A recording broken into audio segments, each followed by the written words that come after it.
All right, boys and girls, welcome back. Sam's Army, episode 2.212. We got a lot to talk about this week. We're going to start with headlines, where we got to start with Balogun. We'll get into some sticky situations with clubs and, of course, the El Salvador tragedy. Weekly What If, we'll talk about moving the penalty spot back. Shout out Mitch Goulet, who came up with that one. Premier League, we got to crown the champs. We'll have a little Arsenal versus United talk, and then relegation roundup. Rest of world, MLS hit it and quit it minute is back with the man himself. Plus, we got Champions League, Championship, and La Liga, and the ridiculous racism problem. Then, of course, stoppage time with Ivan Toney's aptly named best bets and everyone's favorite segment, Goas. Now it is time to welcome in this distinguished panel of beauties with me this week. We're down a couple Tweedles.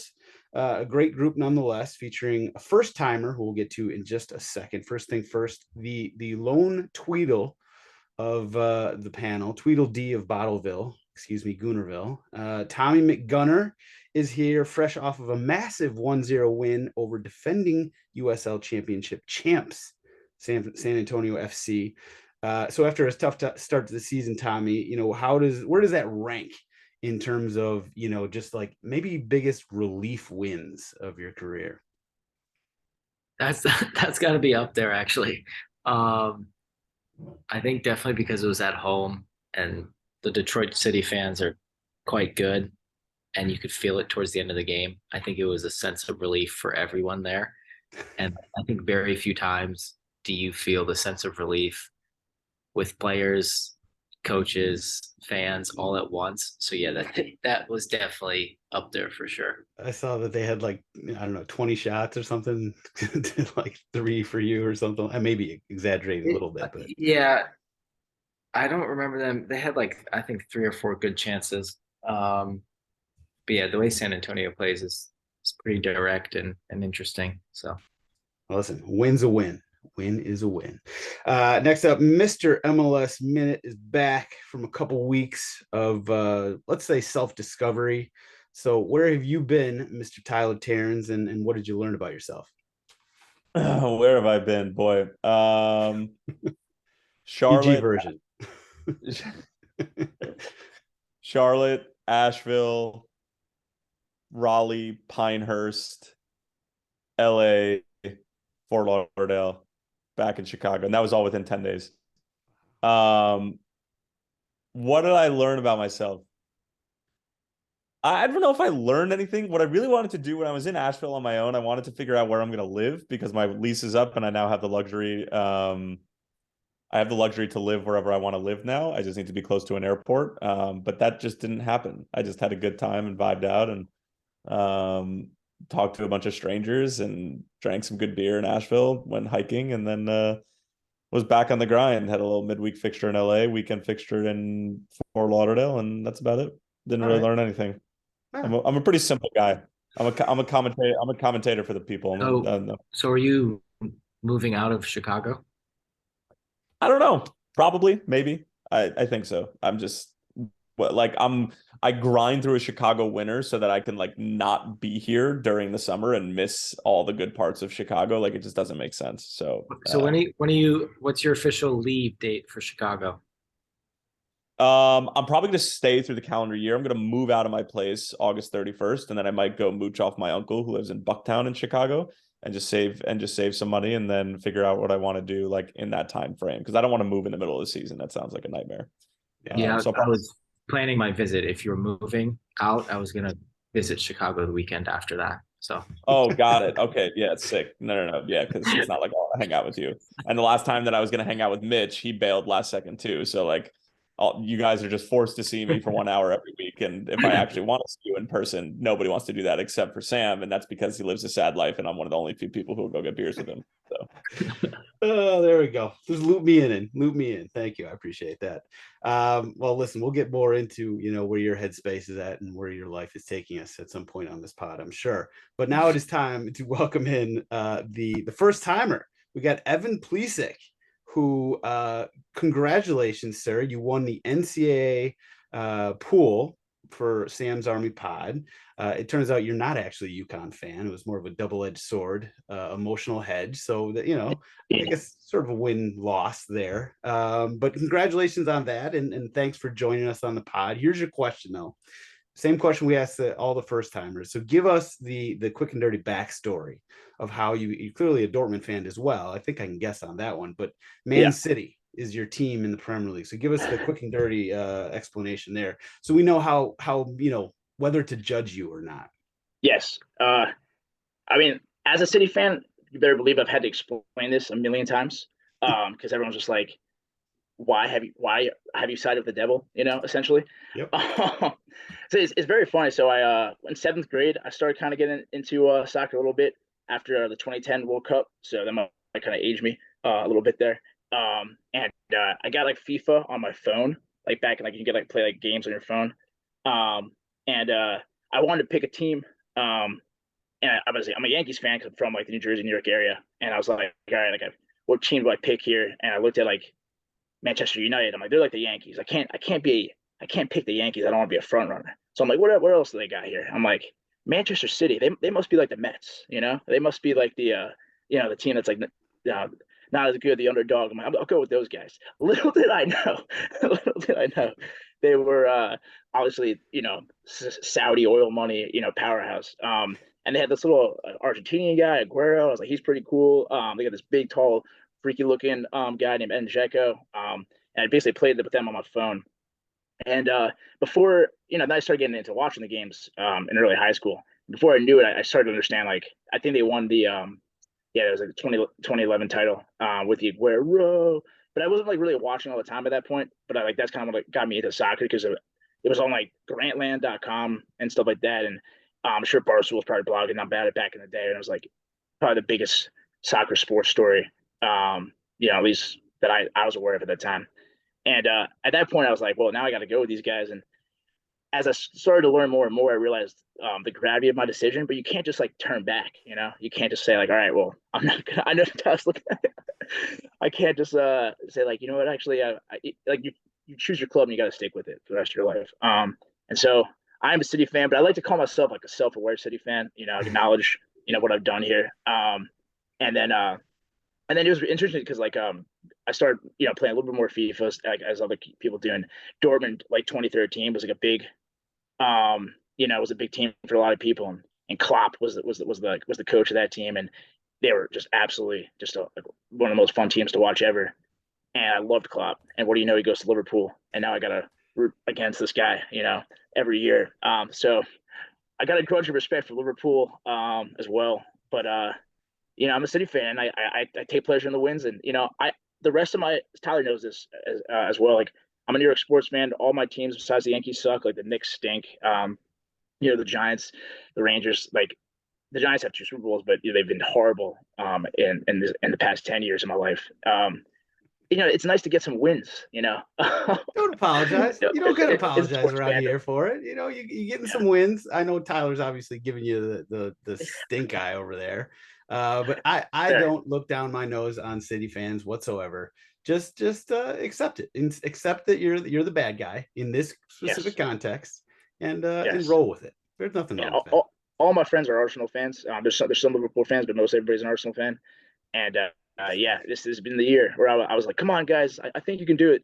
I think you can challenge us this year. And they, I just feel like again, it's an emotional jinx there, you know what I mean, or something like that, where it's just like I'm rooting for him, but I know in the end how it's going to turn out. So yeah, but Evil that's Empire. a long-winded answer, but that's my answer. Tommy, this guy's being pretty patronizing early on. This is Yeah, we're just I don't mean to be. I don't mean to be.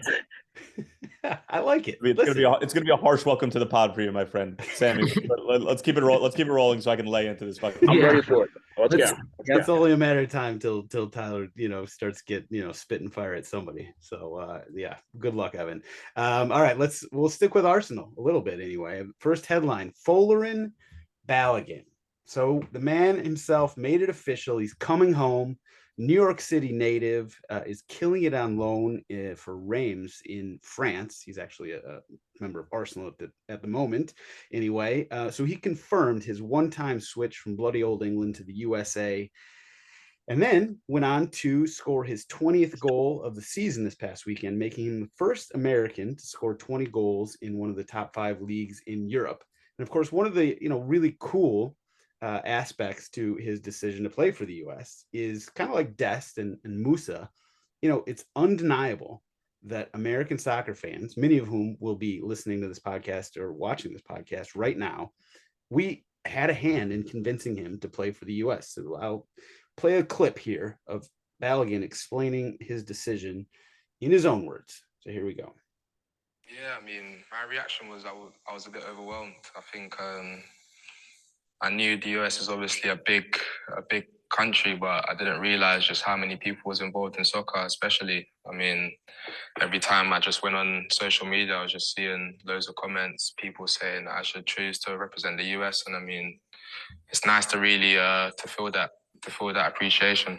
Yeah, I mean, my reaction was well, speaking of appreciation, I appreciate his appreciation, and big round of applause, golf clap anyway, to all you guys, because the American flag has never been so powerful as it was in that example. What, Tyler? I know you guys. How like on a scale of 1 to 100, how much credit are you personally taking for this?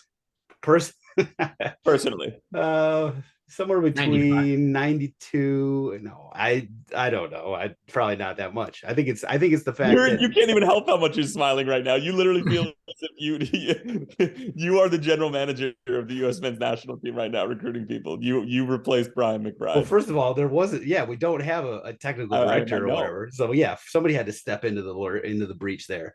I mean, I really do think that like fans, not me, fans though, like just spamming him with US flags. Same thing with Musa, same thing with Dest. I know with Dest it had a big impact.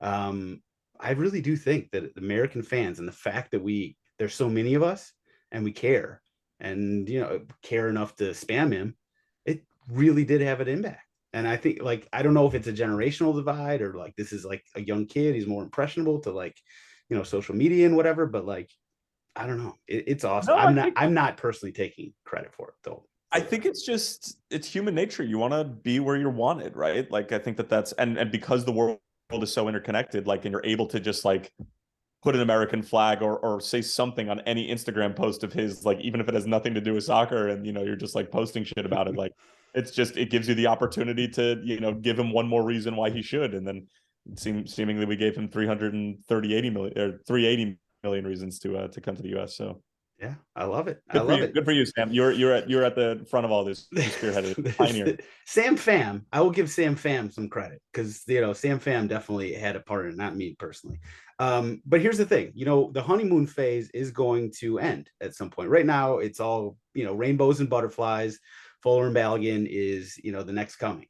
At some point, that honeymoon phase is going to be over, and it's going to be about production and what he can actually do. So Tommy, what are your expectations for what happens here with Balogun? Does he just step in as the number 9 and from here on till 2026 he's the 9, or is there, I don't know. I'm wondering if we should dampen expectations a little bit.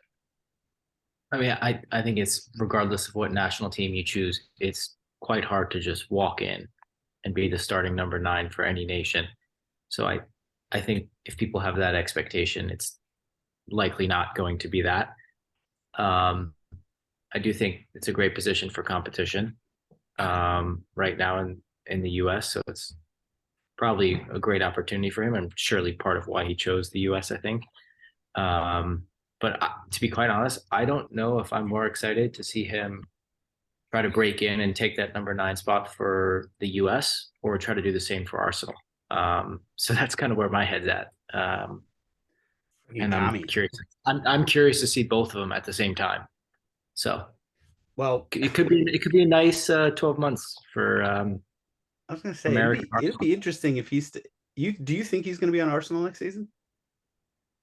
I have no idea. Okay, we'll see. I mean, when you score like 20 plus goals in a top 5 league in Europe, I think that's a pretty good barometer for success. Yeah, or they'll sell high. I guess we'll see. Evan, what do you do you see him as our number one striker right now? So, it's with the USA. It's like every single time we get one of these guys, they come across, they play pretty well. It's like I just see him being the guy that scores the winning goal in the finals of 2026. I mean, I fell in love with DK. I fell in hard in love with Pepe. And yeah, I'll probably fall in love with this guy. And I've been following the kind of like you guys tracking of him as well. But it's hard to give a firm answer. What I do know is I hope him and Matt Turner become boys over at Arsenal. He does stay there, and then Matt Turner brings him over to New Jersey. Shows him a little North Jersey love, and that's where Folarin makes his residence eventually. I think Matt, Sam Fan might have had something to seal the deal there, but I think Matt Turner, he might have charmed him a little bit himself. He as definitely well, did. so. Yeah, Turner definitely played a role in that one. Well, so what I guess sort of what I was leading up to is what I was going to say is that like I'm extremely excited about Balogun. I think his ceiling is as high as anybody's in the pool, but I think that we have to keep in mind that there's guys like Pepe who you can't just like push to the side. Like he may still be the number one striker right now. Why not? Greg did. Fair enough. But I think in the 2026 cycle, Pepe and Balogun for me are sort of 1-2 or maybe 1A 1B. And so I don't think my sort of sense is that I see a lot of people getting really excited about Balogun, and that's great, right? That's awesome. But my point is maybe let's keep it in perspective. The guy is 20. Yes, he just scored 20 goals in Liga, and that's not nothing. Absolutely not. But there's going to be some growing pains, and people will sort of fall in and out of love with him a little bit and all this stuff. So I just want to keep that in perspective. All right. On a related note, actually, interestingly, so Ivan Toney, a guy who Balogun would have been fighting for a spot on the England team with, was handed an 8-month suspension for sports betting. I think it was the day after Balogun announced his switch to the US. So the timing itself is interesting. But more so, it was hilarious to me to see all these announcements, all these news stories about Ivan Toney and his suspension. And every single one of them had a picture of him in a Brentford jersey with a betting company, splashed across the center of his jersey, which is just, I mean, I get it. I know why athletes, shouldn't be betting on sports, allegedly, but it's just the hypocritical sort of whiff of hypocriticality, probably not a word, is, I don't know. It just doesn't pass the sniff test with me. All right, but we'll move on.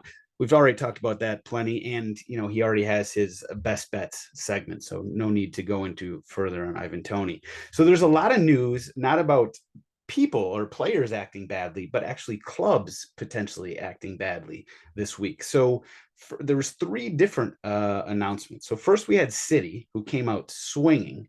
Basically, best defense is a good offense strategy. They came out swinging against the FA, and their investigation into the much discussed financial improprieties or malfeasance. That's number 1. Number 2, we got a massive tax fraud investigation in Portugal, where the government launched raids of all of the big 3 clubs. So that's Porto, Benfica, and Sporting Lisbon.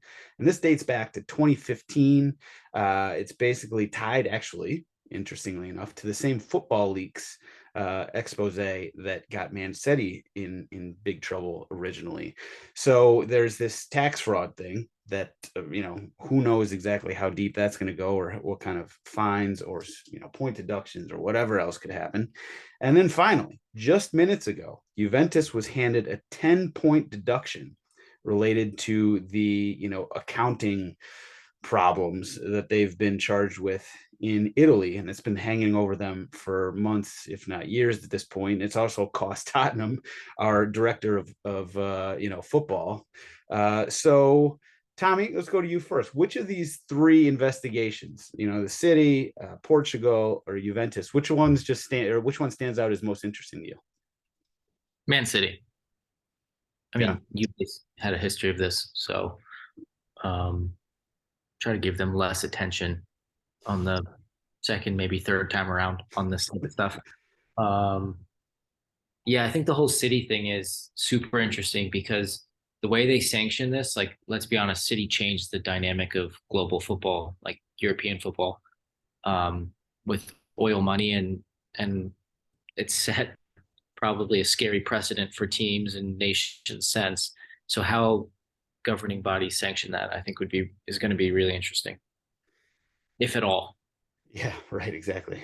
Okay, Evan, answer for yourself. What do you have to say?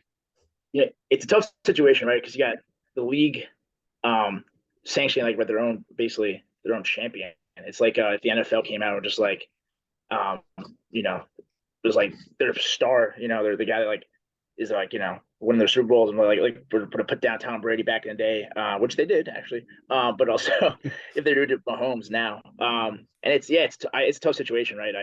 It makes like I was listening to a podcast and they're talking about like all the great crazy memories of the past 10 years that City has said, like whether you hate City or love them, like they're like awesome, beautiful footballing memories, like especially the Guerrero goal. And if all this were to be true, like it definitely like it's like wait, so we just kind of wasted 10 years of football there, And then you think about all the different teams that came in second place. You got like obviously Liverpool, but also some of the Chelsea teams and United teams there. So yeah, I feel. I mean, you have to wait for the facts all to come out. You got to, is it too proven guilty? I will say one thing. Like I've been watching a lot of Succession, and what I've realized is that laws don't mean anything. You can just do whatever you want. And I definitely feel like City takes that type of approach to it, where they're just like, just hire the best lawyers and just come up with some nonsense and just stall till people forget.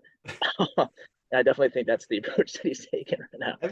And God damn it, it took you 4 seasons of Succession to realize that City don't play by the rules. Also, anytime you're comparing your football club to Succession, you're in trouble to begin with. So like say that you're self-aware as if that makes it any better. And listen, I'm the biggest advocate that self-aware is one of the more sexy traits in a human. But the fact of the matter is that like you're basically saying like I'm a crack addict, but I know I'm a crack addict, so that makes me better. So and that makes me better than the other crack addicts. That's more or less what you're saying. Well, I'll say this, right? So I think this is true. I could be wrong about this, but isn't Everton also getting like getting some financial rule They've breaking? got a lot of problems. They got a lot of problems. I don't know if City broke the rules and spent their money wisely. So you gotta give them. Oh, so you guys, okay, got it. Okay, that's why you guys are better than them. I kind of like that spin zone. Listen, they broke the rules too. They just sucked at it. We just did it well. We knew what to do with the money, so that's why we needed it. There is something to be said. Listen, Pep is, probably has the spent the most. Actually, I saw a stat that Mourinho has actually spent the most money in terms of managers. But Pep is up there. Obviously, it takes. Pep can be an amazing manager, and he's been giving amazing, help, perhaps beyond the rules. I think Tyler. I think you said it, earlier. Like, let's not be naive and say that City's like the only team that's ever sort of, done this or bent the rules or whatever. It's just the extent to which City, bent, maybe broke the rules is just on another level. And you have to keep in mind that the FA, they realize that City at this point, they're so good that they are hurting their product. If City just continue to be this good, and the City team that I just saw, waltz all over Chelsea, beat the shit out of Real Madrid in Champions League, which when do you ever say that? Like, this team is so good that it wouldn't surprise me if somehow FA, maybe in their real politic way, come up with some way of, I don't know, not neutering is not the right word, but trying to bring some level of, we talked about this before I went on my self-discovery trip. Like, I want there to be some repercussion other than financial. Like, I want points. When's the last time we've had points in the Premier League Can you retroactively take points away from like seasons like 6 years ago. I don't know if they do. They might be able to take like a trophy away, a banner away. I don't know. But fuck that. That's the dumbest shit. That's, yeah, that's stupid. Points are going forward, right? Points would be going forward or something like that.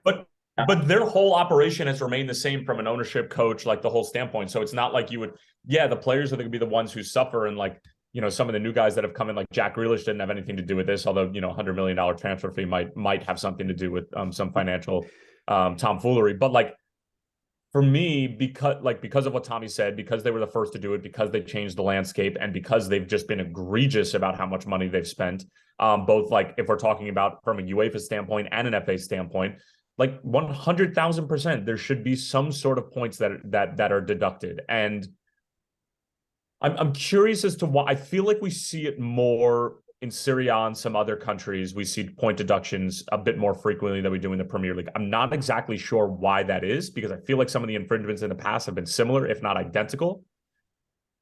I also think that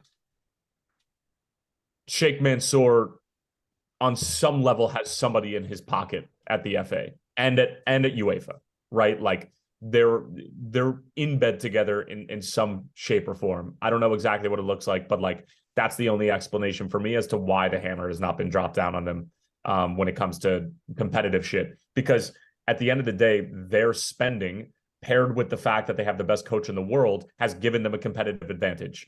You see it every single week. So that's my 2 cents. This whole thing kind of reminds me of like NCAA and college football, basketball, where like everyone's breaking the rules to some extent, but some people are better at breaking the rules.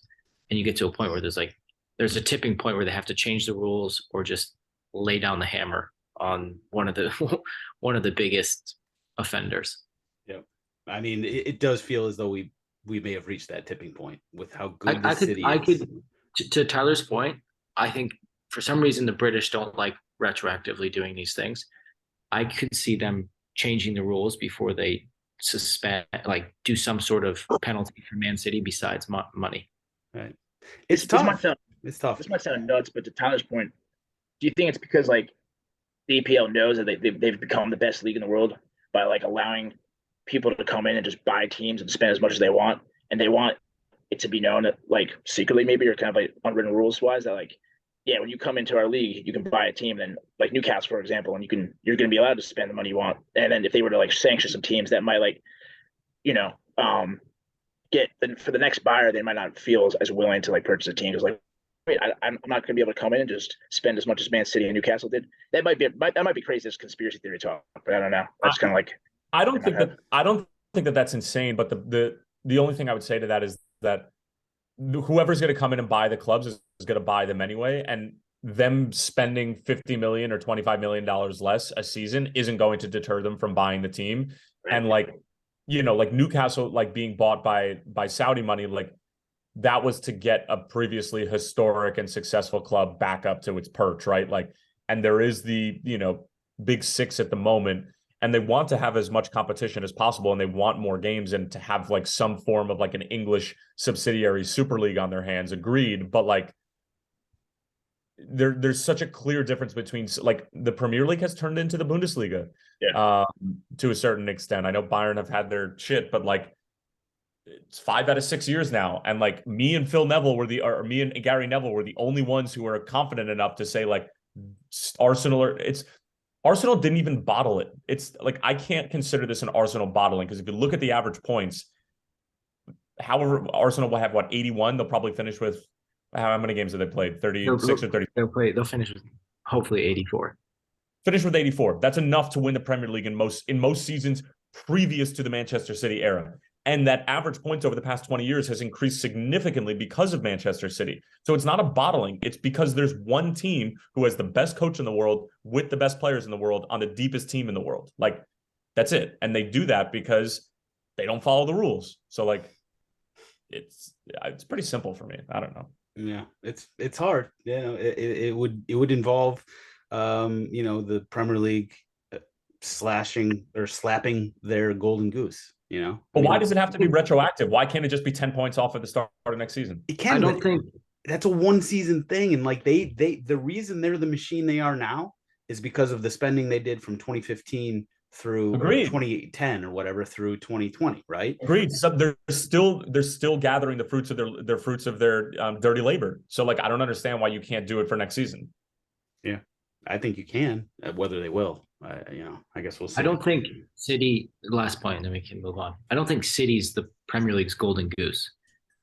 I think parity and competition is the Premier League's golden goose. I agree with you there, and the FA realizes that, and if they have to realize that, and that's so why I think like somewhere in the realpolitik, situation room, they're going to figure out some way, because Evan's right. Like the reason that the Premier League is what it is because they've sort of taken this laissez-faire capitalism, have at it attitude, and so finding a balance there is going to be tough.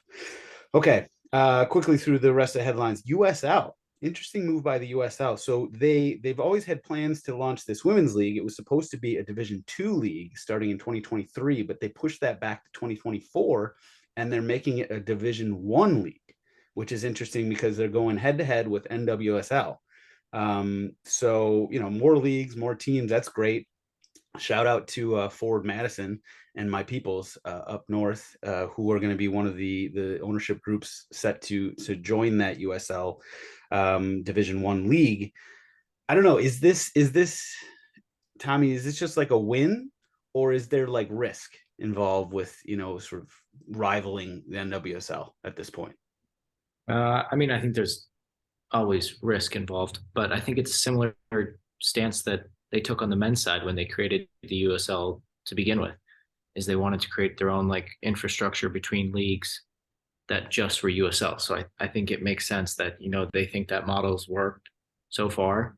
They've expanded leagues and teams, and they want to try to replicate that model on the women's side and grow it that way too. So I think it's smart. Yeah, you could also say it's got some risk involved, but yeah, I think I like it. Tyler, do you see this ultimately being a situation where we have like a National League, American League, and they combine, or is it you think, I don't know, one dies out? I'm not sure what sort of the end game ends up being. It's difficult to say. I mean, that people were afraid for the NWSL heading into this season because of everything that happened with coaches and all the nonsense, and like this is a league that I don't want to liken it to MLS, but like soccer leagues having longevity in this country is not something we're used to. MLS is still only 28 years old, not even. I was going to say, a lot of people are used to it, but they don't realize that maybe they shouldn't be. No.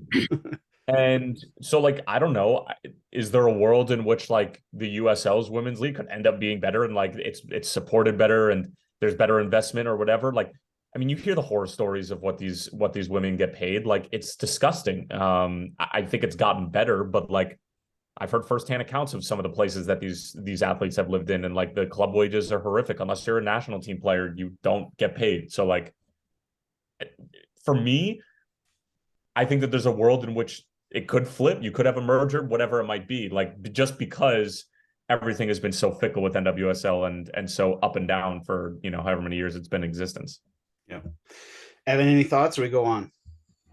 No, I think in general, I just think it's like, not to get, I don't know, I'm not informed enough about like kind of like the debates and like the league structure and things like that. But I'll just say, like, anytime there's a new sports league that's put in the USA, and like as you can see a lot of times, like with the USL, like they targeting like kind of smaller cities, cities like aren't huge sports hubs. I think it's awesome because it just like it's sick for those cities. You get like a town like Columbus, whatever. They got Ohio State football, of course, but they really don't have much besides the Blue Jackets. I think Columbus Crew, right? And like those are the ones that you see have teams that are successful. So I think, yeah, just seeing a new league get created and more just cities across the United States get sports teams and stadiums to get to like go to games. I think it's awesome. So I'm looking forward to that. Seeing going to be tracking how it progresses. 100%. The markets who are getting these USL teams, by the way: Charlotte, Dallas, Lexington, Kentucky, Phoenix, Spokane, Washington, Tampa Bay, Tucson, Washington, D.C., Chattanooga, Indianapolis, Jacksonville, Madison, shout out, and Oakland, California. So, yeah, I love it. more teams, more better. Hopefully everything works out, and all the rising tide lifts all boats.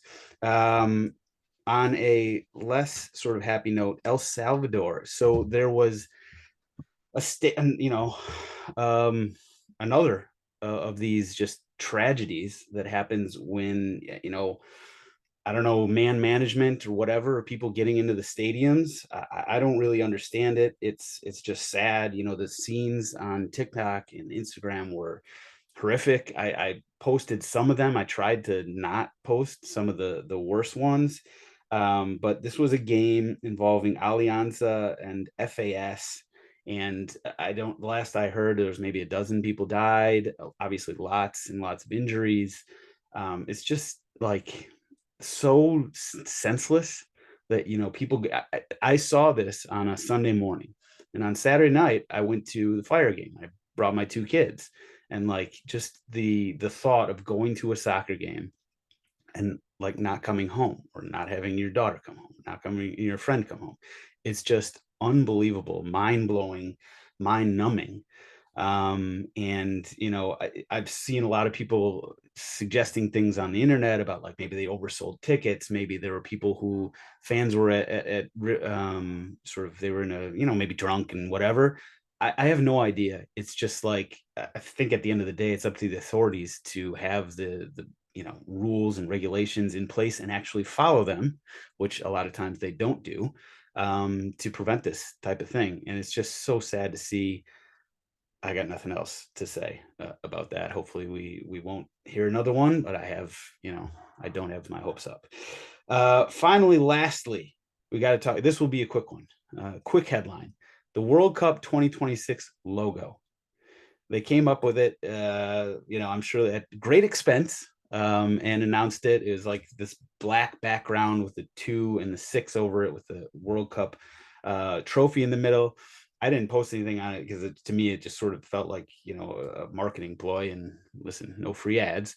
But Evan, quickly, did you like it? Anybody on this panel? Is there going to be any? No, probably not. It was so bad, and such a missed opportunity. I mean, you got Canada, USA, and Mexico. Like, it could have been so cool.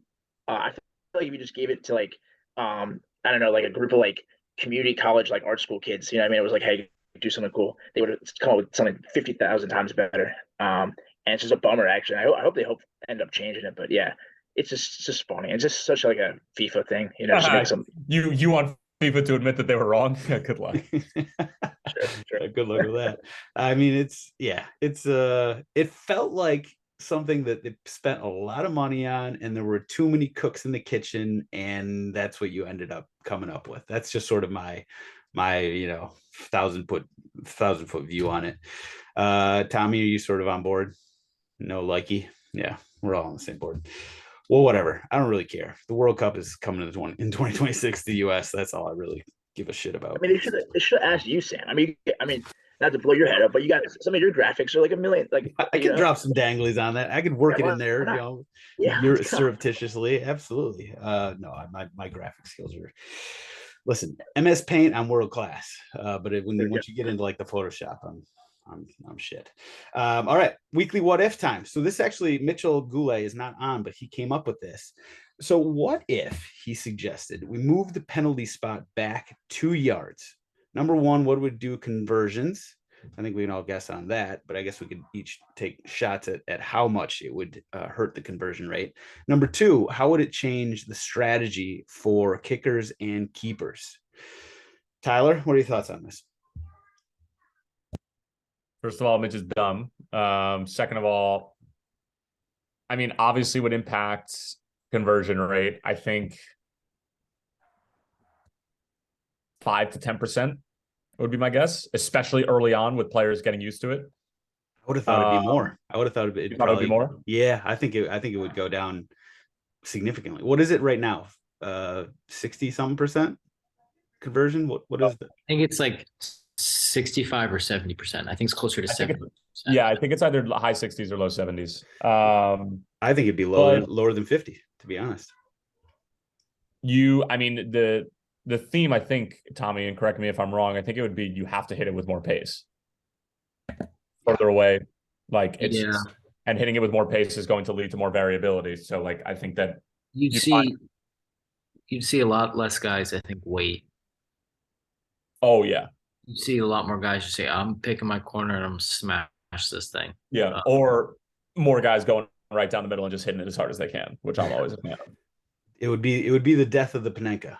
I'd say that. Yeah, if you wanted to like, but there's more variables involved with like shots from 10 yards out because there's defenders, moving ball, etc. But like, what's the conversion rate of that? And then I don't know. It's definitely I think it's closer to like 10 to 12%. And I think you'd see keepers wait a little bit longer and then shooters kick a little bit faster than some of the run-ups right now. Yeah. Any thoughts, Evan? You would hate to see the Panenka go away, and you know what? I tell you one thing: somebody would still try it, and it'd be quite embarrassing. That's for sure. If they scored a Panenka from whatever out, that would be impressive. Oh, absolutely. And Jorginho would still, he would still try to just roll it slowly across the line. I'd like to see someone just fall down, get back up, and just pick it up before it crosses because it was so far away. You would have that time. I think one of the unintended consequences of this is defenders would get a lot more aggressive in the box because I do think it wouldn't be as nearly as punitive a penalty. So is that good or is that bad? I mean, as a goal scorers union member, I don't think I'd like that very much, but maybe defenders like that. I don't know. Why haven't if you're part of the goal scorers union member, why haven't I seen your name on Lightning FC's score sheet in literally, I think, since the Bush administration? I'm a playmaker. I'm a playmaker on that team. No, I thought you were part of the goal scorers union. Well, I'm emeritus. I'm a chairman emeritus. I just wanted to clarify. No, you're okay. Good. Yeah. Founding member of the goal scorers union. Also, I didn't mention the last announcement of headlines. TST came out with the news that they're going to be streaming on Peacock a bunch of games, and I think some games on NBC Sports. Maybe I actually should have looked into this a little bit more, but I know they got a partnership with NBC Sports, so perhaps people tuning in will get to see Mr. Chairman of the Goal Scorers Union Emeritus scoring a goal at TST. I think the Vegas line over under right now is 0.5. So I'd like to hear. I'll probably post a story, get people's thoughts on it. I know that 79, probably 97% of people are going to say under, and that's okay. That's okay. I've been doubted my whole life. I don't mind that. Just fuel for the fire. All right, let's go to Premier League. Well, the champion has been crowned. Congrats to Arsenal on not only ruining St. Tottenham's Day, they also ruined the the crowning of the champion by folding in embarrassing and shambolic fashion to Nottingham Forest. I do agree with Tyler that Arsenal didn't bottle this season. I do disagree that they certainly bottled the last month or two. This has been, I don't know what's happened with Arsenal. But Tommy, I guess let's get your thoughts on perhaps the most momentous game of the weekend, which Arsenal Nottingham Forest. And we got to give Nottingham Forest some flowers. They were the only team in that bottom group that did anything. And yes, I'm including Leicester because I know that they somehow finagled a 0-0 draw today against Newcastle, but that game was horrendous and it was terrible to watch. They had 11 behind the ball at all times. It was gross. I know they had to do what they had to do, so I'm not shitting on them, but still, I'm not giving them credit the way that Nottingham Forest deserves for getting out of trouble officially. So Tommy, what were your thoughts on that 1-0 game against Forest? Well, it's shocking. Mega eye roll, by the way, for anybody not watching. Shocking that was the most momentous game of the weekend. I think that says everything about the weekend than it does the Arsenal match. Because I thought the first half, Arsenal looked bad. They have a lot of the ball, but they looked like they didn't have a ton of ideas to break down Forest, and if you go to Nottingham Forest at that stadium for a big game, City knew it too. They're going to compete and they're going to work their ass off, and it's not going to be an easy game. And they, at this point in the season, I'm pretty sure they knew that the title was over, and they weren't ready to be up for that game. It felt like, and I'll be honest, I turned it off at half. I also had a game. I had a game to get ready for myself, but I turned it off at half. And you didn't miss anything. Yeah, you didn't miss much. Nope. I mean, would you disagree about it being the most momentous game? No, I think. Well, in what sense? In the way teams are going to finish? Yeah, the most meaningful. I think the Everton 99th minute equalizer has a lot more momentum than the Arsenal one. And then if you're going for pure result and performance, it's probably Brentford smacking Spurs. Smack the shit out of Spurs. They're just better than Tottenham. Tottenham stinks right now. The team stinks. We're awful. So I'm glad that you somehow found a way to turn that back on Arsenal or on Tottenham. Well done, Tommy. Yeah. Okay. So what result, Evan? What result stood out from the weekend? If something else. Yeah, I was looking at that. I mean, obviously, yeah, the two that came to mind were Brentford coming back to beat Spurs, and I mean, I think Brentford and Forest are both. I mean, obviously to different degrees, but I mean, Brentford is so fun to watch all year. And then Forest, I mean, I still couldn't believe, like, I would look at the table and be like, really, they're in relegation zone. Like, there's been times this year where they played phenomenal. And so I wasn't surprised to see them win that either. I mean, I think the EPL is kind of status quo to some degree, as we kind of hinted at earlier. I think some of the biggest results were in the Bundesliga, to be honest. But listen, obviously this is EPL podcast, but I don't think there were any other games I would call out as being bigger deal than the ones we just mentioned. It does kind of stink, City being so good and just the way things shook out with top four and to a certain extent relegation. Like the last week, the drama has been more or less sort of sucked out of it. I think it's kind of like how soccer is different though than other sports where it's like you got to watch all year. Like sometimes you don't even realize that some of the weekends in January are the ones that decide everything. And so you can't just wait to the end like the NBA or NHL. You can't just skip the regular season and watch the playoffs. Like every week matters in soccer. And that's kind of what makes it fun. It's true. It's one thing that we complain about with MLS, right? That everybody's made, especially now that everybody makes the playoffs. It sucks away the intrigue of the regular season. And you're right about that. Tyler, any thoughts on this past weekend? Any results? I mean, yeah, it wasn't not a lot of drama. I mean, the Liverpool game and Bobby scoring on his final game at Anfield was kind of cool. If I'm gonna do that, I literally was smiling ear to ear, like about to fucking cry in my bed in my hotel room in Fort Lauderdale, like just going nuts. Like you can't make this shit up. You really can't. It's too good. That was a great sort of storyline.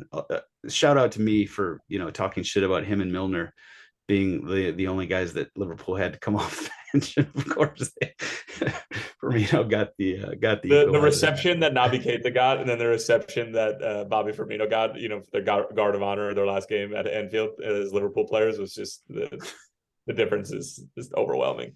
I mean, but Bobby's final game will be even better if somehow United bottle Champions League and Liverpool sneak in, and that point gets them across the line. It'll be that much cooler. That will. So that's what we got coming up. And before we get to, basically we can weave in the preview with the picks for power rankings. So basically, at this point, what's there left to figure out? Because champion has been crowned. Arsenal is officially second place. Newcastle is okay, so they've claimed top four with the draw today against Leicester. So basically, we're down to United and Liverpool for fourth. Obviously, there's some things that can happen between Brighton and Villa, I believe, for Europa. I think Brighton's. I could be wrong about this, but Brighton is almost guaranteed Europa. But Villa can still get into Conference League. I I think that's true, though. I could be wrong. I think that's right. I think Tottenham and Brentford both have a shot at that last Conference League spot. I pray to God we don't get it. I mean, that Villa probably want it and deserve it, and hopefully they take it. But power rankings or power predictions for who's going to finish fourth. That's Manchester United or Liverpool. Their games are United has 2 games actually, so there's a little bit of a caveat here. But Manchester United plays Chelsea at home on Thursday and Fulham at home. Both these games at home on Sunday. Liverpool has, let's see, where are you guys? You guys are away at Southampton. And right now in the standings, so basically Manchester United could wrap it up with a point against one of these 2 teams, Chelsea and United, or Chelsea and Fulham. All right, Tyler, let's go top 4. Do you think any chance in hell, or have you pretty much written it off? Or I think they're going to finish, not what I think would happen on a neutral field tomorrow, correct? Yeah. Where do you think they're going to finish? Liverpool 5, United 4. Do you think they get it against Chelsea? Or do you think Chelsea actually does something, helps you out? I think Chelsea will help us out. I think Fulham are going to fuck us. Okay. It would be tough. I mean, like 2 games, game in hand. They just need a point. That would be. Listen, man, that's a difficult place to be mentally. To have 2 games left, Liverpool are winning their final game, and all you need is a point. I mean, that would be an epic psychologically, that's a really tough spot to be in. I agreed. It would be epic, but stranger things have happened. Now, before we get to the bottom here, let's talk about this discussion question, and shout out to Dominic Heller, who is the one who submitted this. Need Tommy's immediate thoughts on this first. So if United finished top 4, did they have a better season than Arsenal? No. let me add a little color. Let me add a little color here. So it would mean that they both finish in Champions League spots, number 1. Arsenal will have played, or United will have played in 2 cup finals, perhaps winning 1. Arsenal will have played in 0. So his question is, will United have had a better season than Arsenal? No. Like, if you look at this for like the tenure under Arteta, they've won the FA Cup already. They have qualified for Europa League. The next step for them was to qualify for Champions League, and they were ahead of schedule at competing for a Premier League title up until 3 matches ago. That's much better than where United and Ten Hag are, because clearly they put more emphasis on winning one of those cup trophies than competing in the Premier League. That's true. If they want it, I'm sure ownership and I'm sure the coaches and players, if they're like, we could compete for a Premier League title this day and legitimately compete for 35 matches, I think they would take that over a trophy, even though 1000%. Is that fan a United fan? I think Dominic is a United fan. I've heard this like context clues. Fuck's sake. And be original with your question. You probably just listened to Ferdinand talk about this on his podcast. Oh, Tommy's mad. Okay, good. We don't usually get Tommy mad. We usually get a mad Tyler. Now we got mad Tommy. Okay, let me twist it a little bit. What if they beat City in the FA Cup final and win a trophy? Would that change anything? Yeah, probably, because you stopped them from winning the treble, but like Arsenal could have stopped them from winning the treble as well. So true, but they didn't. Yeah, that's what I'm saying. Mm-hmm. That would change the argument a little bit, but I think you still you have multiple games where you lose they lost 5-1, 6-1, 7. It's been a weird weird season for United. Yeah, not Arsenal has been so consistent, and even at the end when you sucked, you suck consistently. So it's kind of you've been perhaps the most consistent team. I mean, I guess you got to throw City out just because they're just ridiculous, but Arsenal is and I'll say this too, like having been to a handful of matches this year at Arsenal and been a fan for a while, I think the thing that you can't really quantify and measure is how much this team and Arteta has completely changed the fan base's perspective and mood at Emirates. That, that's not really quantifiable, or you can make an argument for it, which I think hasn't happened at United. You still have all that shit going on off the field. That if that was all in order, I think it'd be a tougher debate. But Arsenal has like everything off the field with ownership, like sporting director, coaches, players, fans, like finally all pulling in one direction, which I think has been hard for them to do for a while. Okay. I mean, in the bigger context, in the bigger picture, I can definitely see your argument. I'm going to say that the question was a legitimate one, not necessarily just to get under your skin, and especially if United win, the FA Cup and deny Manchester City the treble. I'm going to say that United had a more successful season, a better season, just in the context of the season. I want City to win the treble now, just because of this question.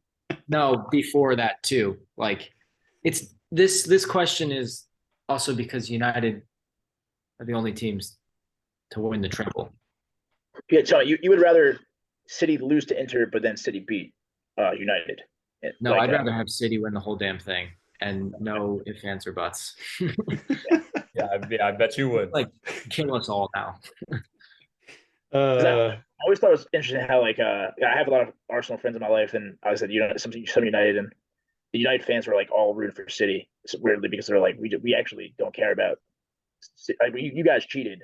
We just rather if Arsenal wins, they have shit over us for the rest of our lives. Like, City wins, we don't give a fuck. It's just business as usual. As a Tottenham fan, I completely sign on to that. Like, City is just a different team, a different level of whatever organization.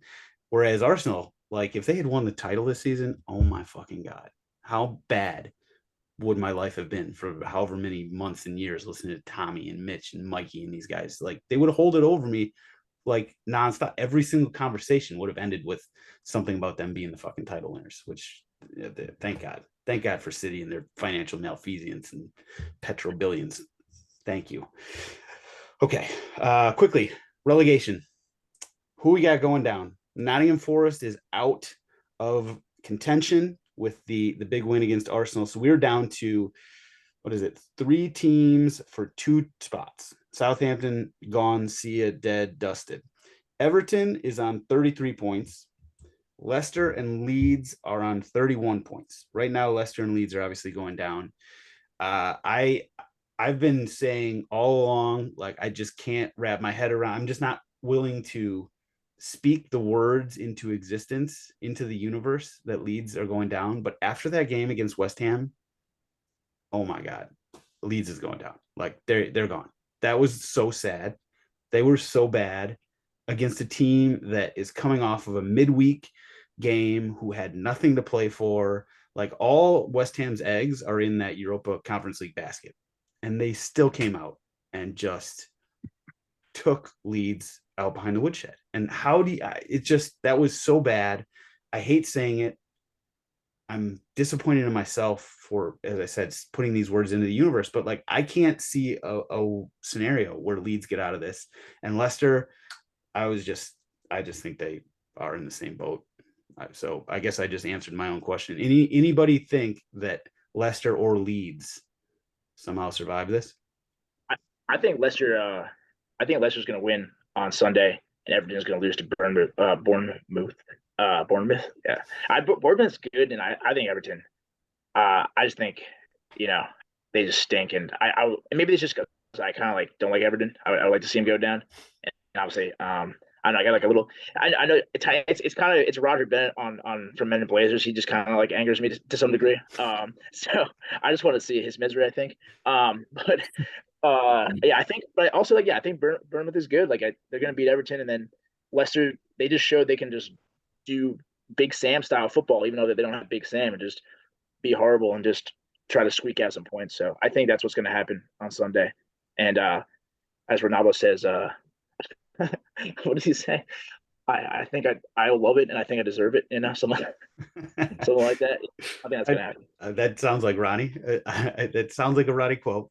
Everton just need that. They've been so sort of bad for so long, or just not so bad, but just underperforming in such so dramatically, that maybe they need this reset. I guess you could say the same thing about Leicester, but Leicester, that's sort of where they came from before this whole title winning and everything like that.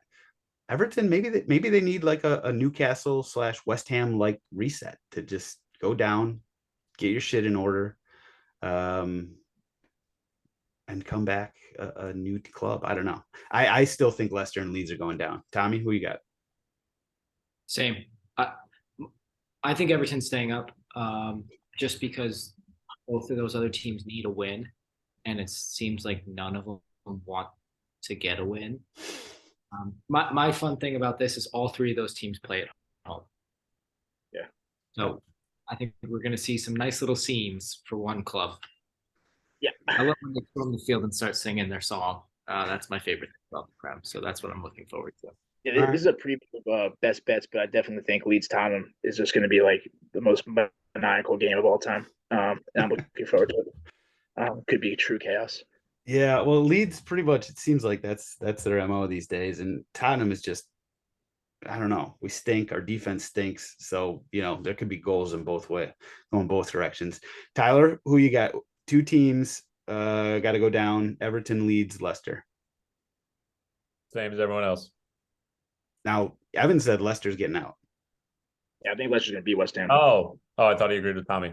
I agree with Tommy. Probably smart. Yeah.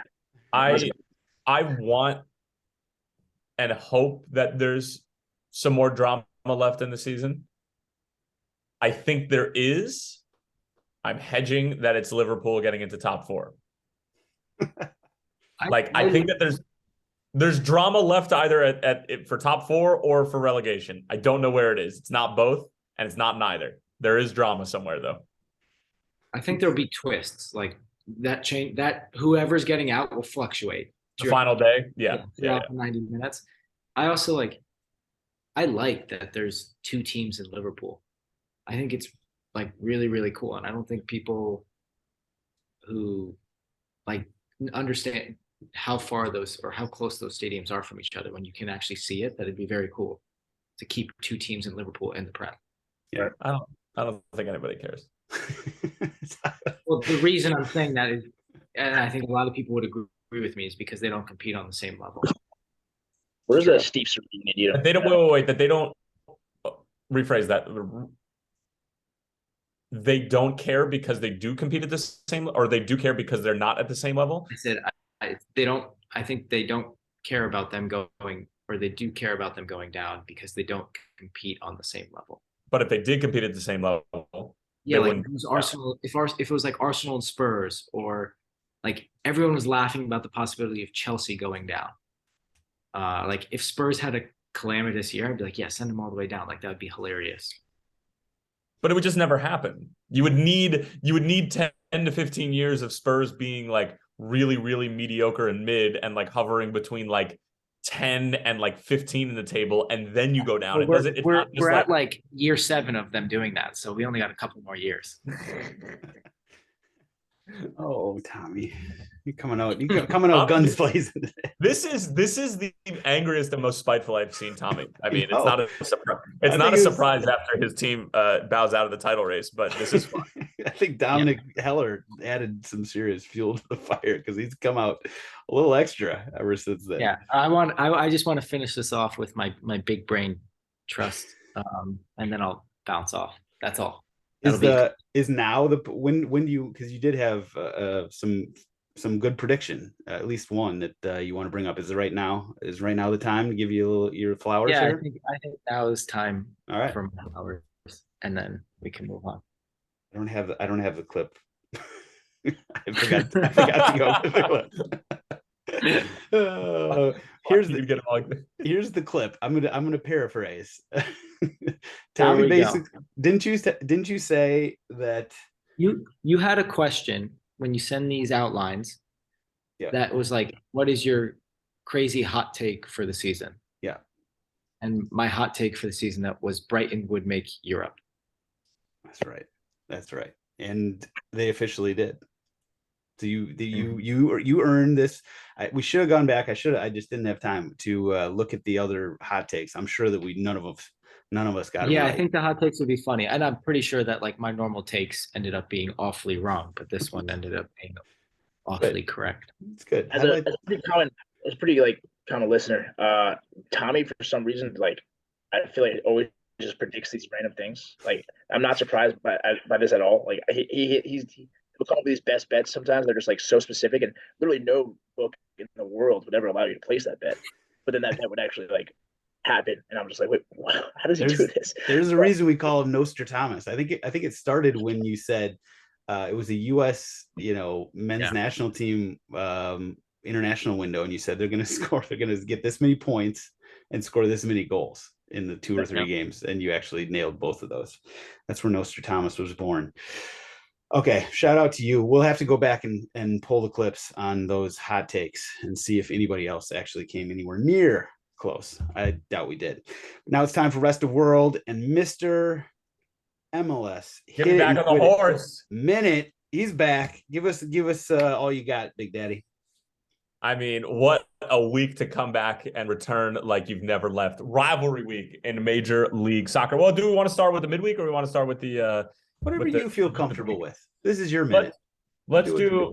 Listen, it's gonna be more than a minute, which is new for me if I were to do the midweek too. So let's just stay true to brand, and we're gonna call it a minute.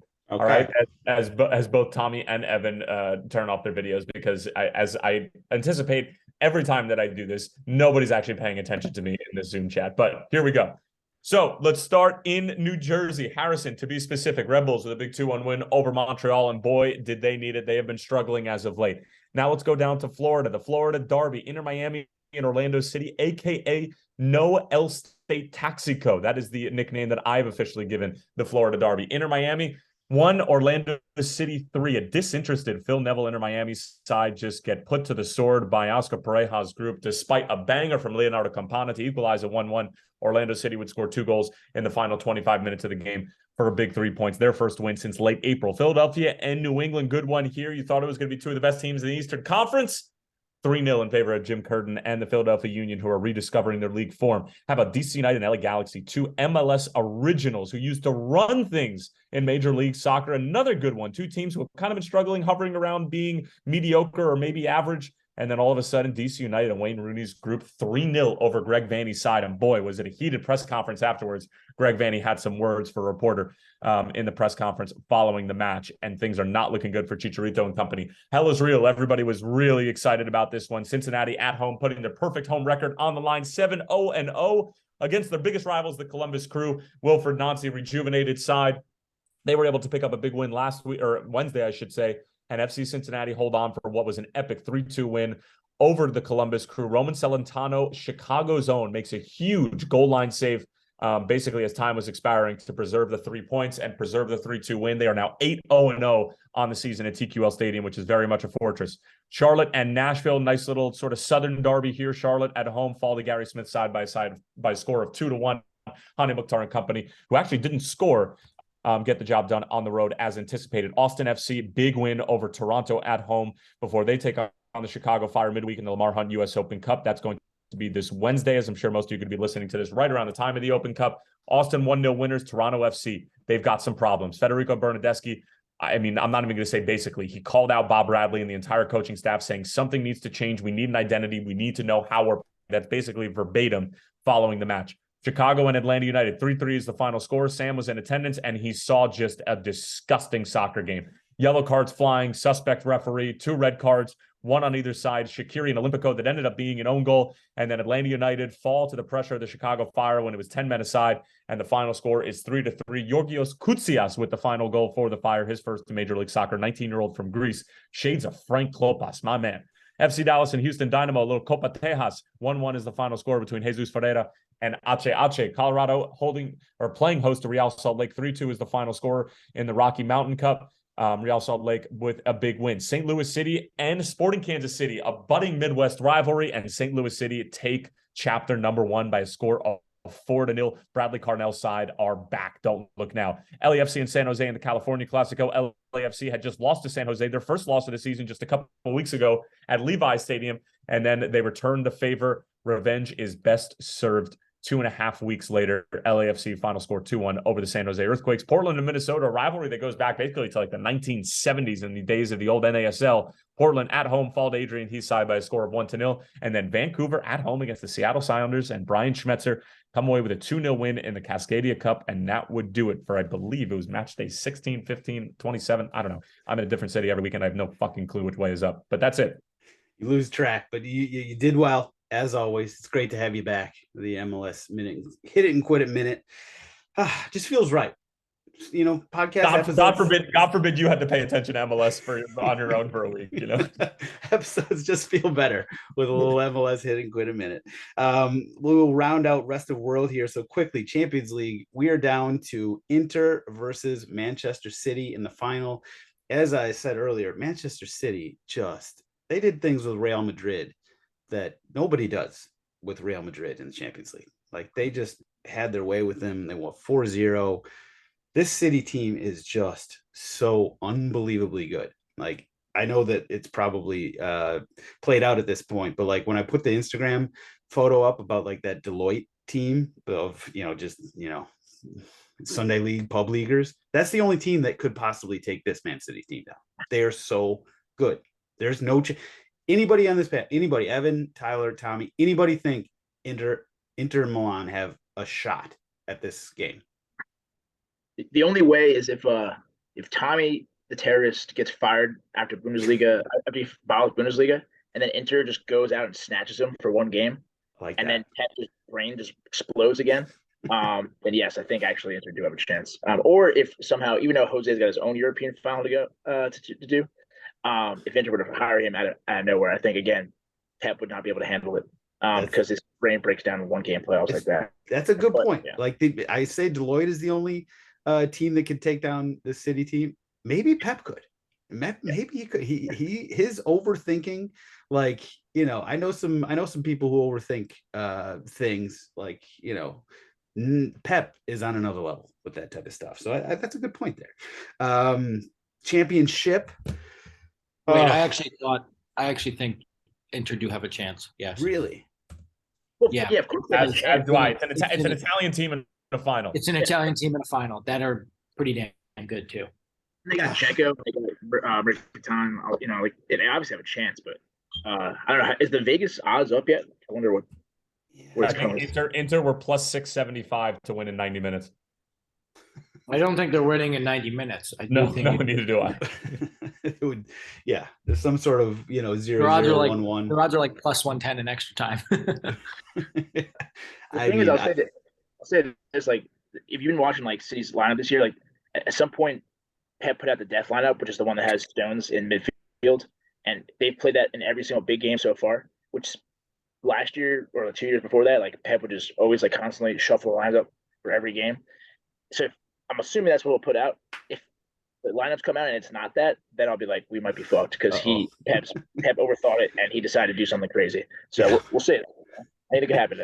It has been interesting to sort of see John Stones playing so much further up the field. I've noticed that, like, he's like, Neuer is, revolutionized the sweeper keeper. It feels like John Stones is sort of revolutionizing like the halfback / striker almost on in certain sets. It's very strange. John Boone Stones, as they call him. Yeah. Somehow Pep saw him and was like, he's actually, a holding midfielder, which I don't know. I don't know how he thought that, but he did. Tough to question Pep at this point, I guess. Other than in big one-off finals, we shall see. Now, championship. So the two teams that I would have figured would go through. I actually thought Borough was better than Coventry, and I was rooting hard for Sunderland, for my guy Declan's Dave. But neither one of those teams advanced. So Luton Town, which is probably the best story out there, and they are playing Coventry in the richest game in the world soccer, and that will be on Saturday, May 27th. So next Saturday. That will be I'm guessing a very low scoring affair. I'm almost positive I would take the under on that, and in fact it's not in my best bets, but it probably should be. Other quickly news of note for rest of world: WSL in England actually has a title race for once. It's coming down to Chelsea and United, I think, in the last week of the season. So it's actually cool to see a title race there. Usually, Chelsea or Arsenal tend to run away and hide. Lastly, Valencia and Real Madrid. This game was just not great. A not great scene for world soccer once again. There was, there's some incidents on the field. Vinny, who is always sort of catching a lot of heat from Spanish fans. You could hear in the crowd something. Like, a lot of people were saying it was mono, which is Spanish for monkey. Others were saying it was tonto, which is, I think, Spanish for dumb or stupid. I don't know what's going on there. It sounded like mono to me, and like the whole crowd, not the whole crowd, but huge sections of the crowd chanting like that in a stadium in 2023 is just, it's mind blowing. And Vinny Vinicius Jr., he obviously lost his mind. He was sort of being attacked by some Valencia players at the time. He kind of lashed out, hit somebody in the face. He got a red card. It's just a terrible scene.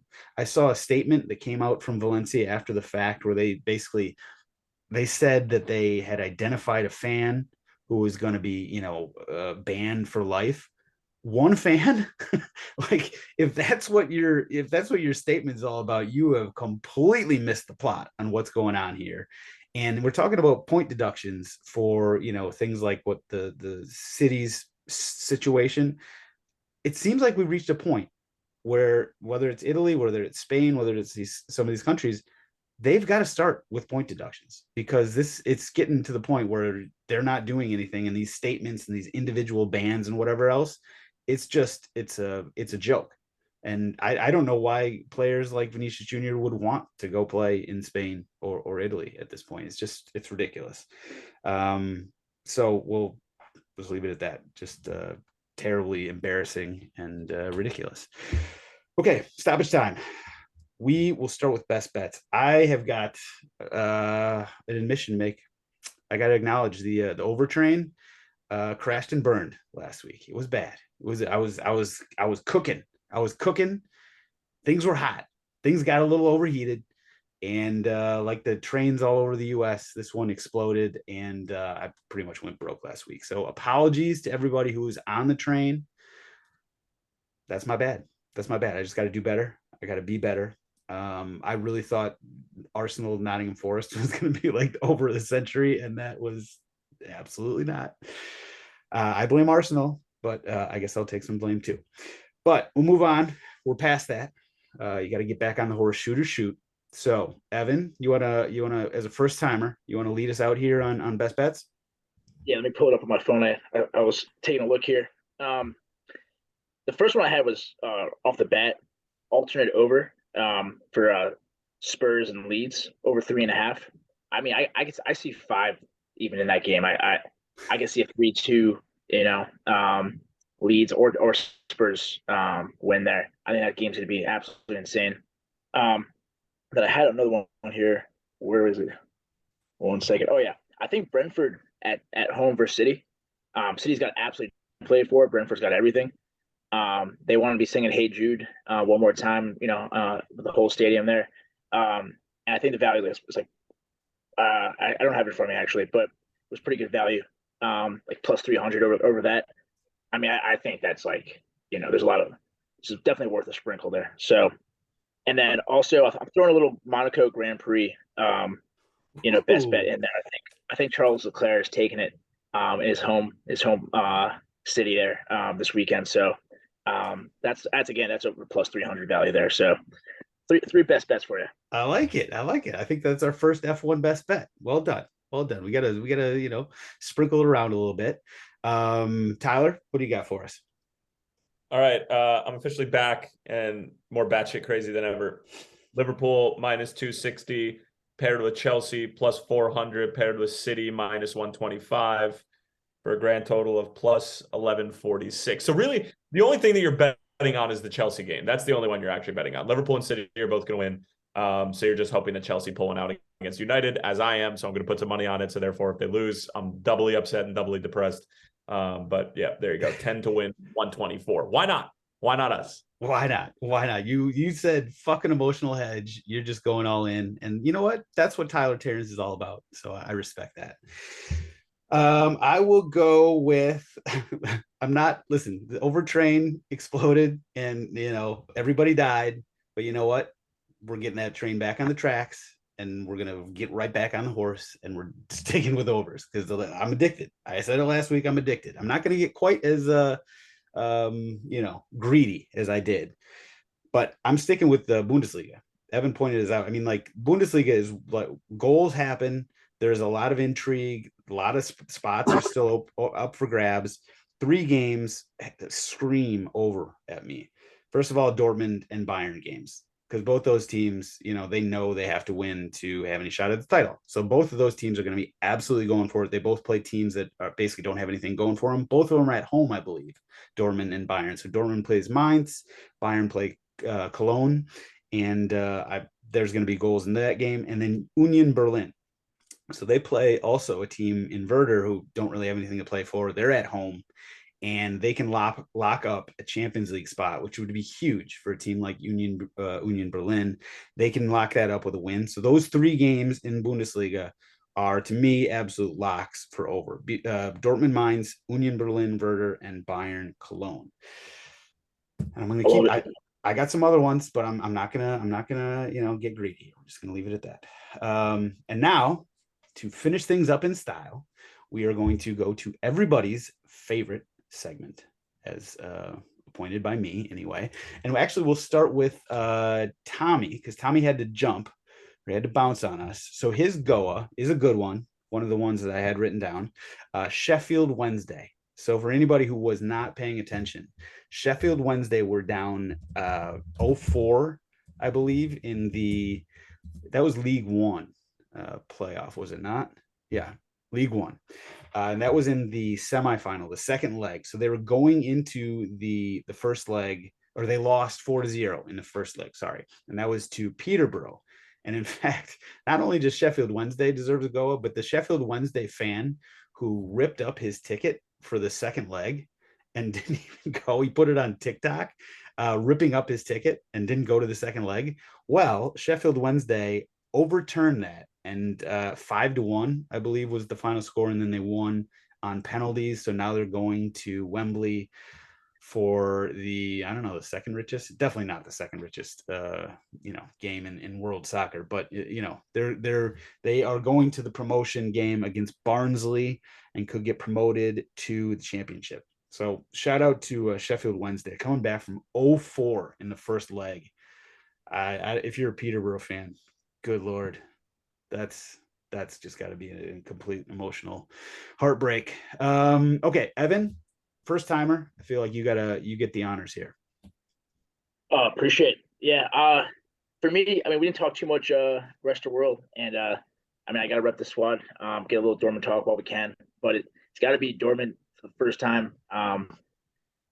Since my fan of them really, pushing Bayern to the final day. Hopefully going to close it out. If this is going to be the Dortmund that I know, they're going to lose to Mainz and Bayern is going to win the title on the final day. That's what's going to happen, almost definitely. But the fact that they beat Augsburg somehow after not scoring for like 45 or 50 minutes, and then coming back to win 3-0, or not really coming back, but going ahead to win 3-0, shows that they're not the Dortmund of old. I think they're actually going to be able to pull this out, and goddamn, the world will be better for it to end Bayern's reign of terror and also not give Tommy the Terrorist, a Bundesliga title. So yes. Good call. I love that. Anytime it means, taking a trophy away from Tommy the Terrorist, I love that. I'm all on board. And you're right. Bayern, they got to lose, right? This whole winning every year thing. We got to. It's good for Bayern. Don't they realize that? It's good for Bayern. Let somebody else win. It's just good for you in the league. Okay, Tyler, who you got? All right. Good go, Jack Grealish, for coming on national TV here in the United States and dropping the F-bomb in the post-match interview. That was after the Madrid win. Yeah. Just immediately dropping an F-bomb. It was awesome. And then the I don't even want to say it's bad goers, but like MLS is in a real interesting spot right now. A couple of weeks ago, you had Ezra Hendrickson fired, you had Gerhard Struber fired from both the Fire and Red Bulls, respectively, two of his biggest markets in Major League Soccer. Now you got Greg Vanney and LA Galaxy, who's supposed to be one of the best teams in Major League Soccer, who are struggling mightily and towards the bottom of the barrel in the Western Conference, and they just lost an embarrassing game against DC United, who are not a great team. They're a decent team. They may make the playoffs, but they got shit on. And then Toronto, with all the money that they spent and the total overhaul and getting Bob Bradley and giving him the reins and the whole thing, and now Federico Bernardeschi is quite literally calling out his own coach, shit's about to pop off. So it's not like a bad Goa, but it's just more so like the Goa is for unhinged locker rooms, which are very much Toronto and LA Galaxy right now, and I'm all for it. Yeah, that's fair. And honestly, I think it just so perhaps shows the maturation. I hope I'm using that, appropriately, but the maturation of MLS, that, enough people are paying attention, and there's enough sort of pressure from fans that people who care that their team's sucking. I mean, I think that, maybe 10 years ago, would there feel like there was this much pressure on coaches in MLS? I'm not sure that there would be.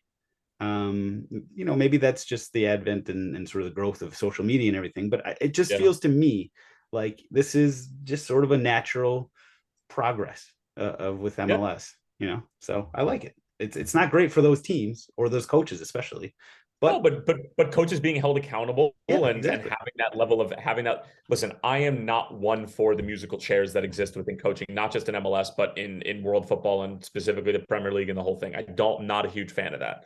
I like the Peter Vermeeses of the world. I like the Brian Schmetzers of the world. The fact that Mikel Arteta is the fourth longest tenured head coach in the Premier League says a lot about the state of that league and the state of like boards and sporting directors and how much they trust the guy that they hired 18 months ago, so but anyway, yeah, I'm with you. Yeah, that's fair. Okay. My Goa honorable mention is Jose Mourinho, who had the single most just Jose dear leader performance in the second leg of the Europa Conference League semifinal with Roma, so they went to Leverkusen. They were up 1-0. They ended up winning. They ended up drawing in the second leg 0-0 to advance. Leverkusen had, I don't know, 20 some shots. Roma had one shot. Their expected goals 0.03. There was no chance that they were ever going to score in this game. And you know what? They didn't have to. And that's what just dear leader, he just finds a way to park the bus and move on and advance. So shout out to Jose for just an absolute vintage Jose performance in moving Roma through to the Europa, actually not conference. They're just in the Europa League final. So shout out to them. And that actually, because I saw that they drew with somebody today. I'm blanking. Salernitana or whatever it's called. Yeah, Salernitana. That's right. That kicked off too as well. And Jose was in the middle of that for sure.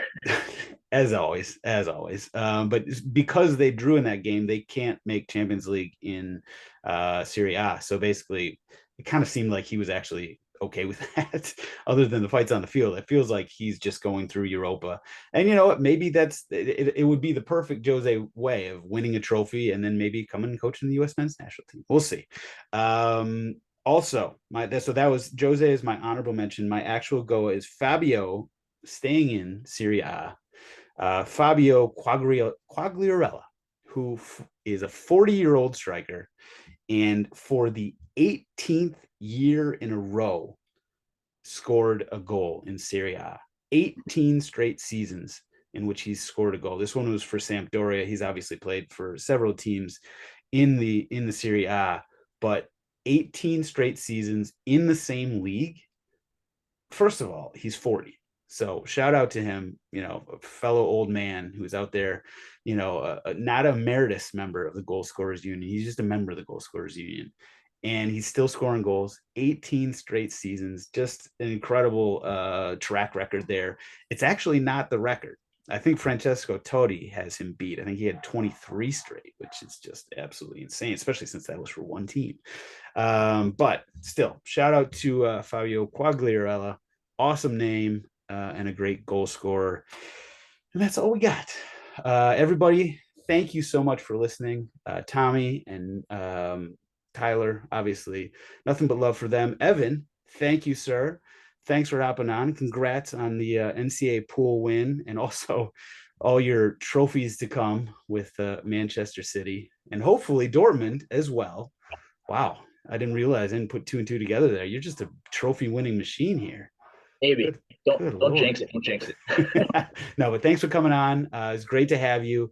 And as I said, everybody else, thank you for listening. We will see you guys again next week.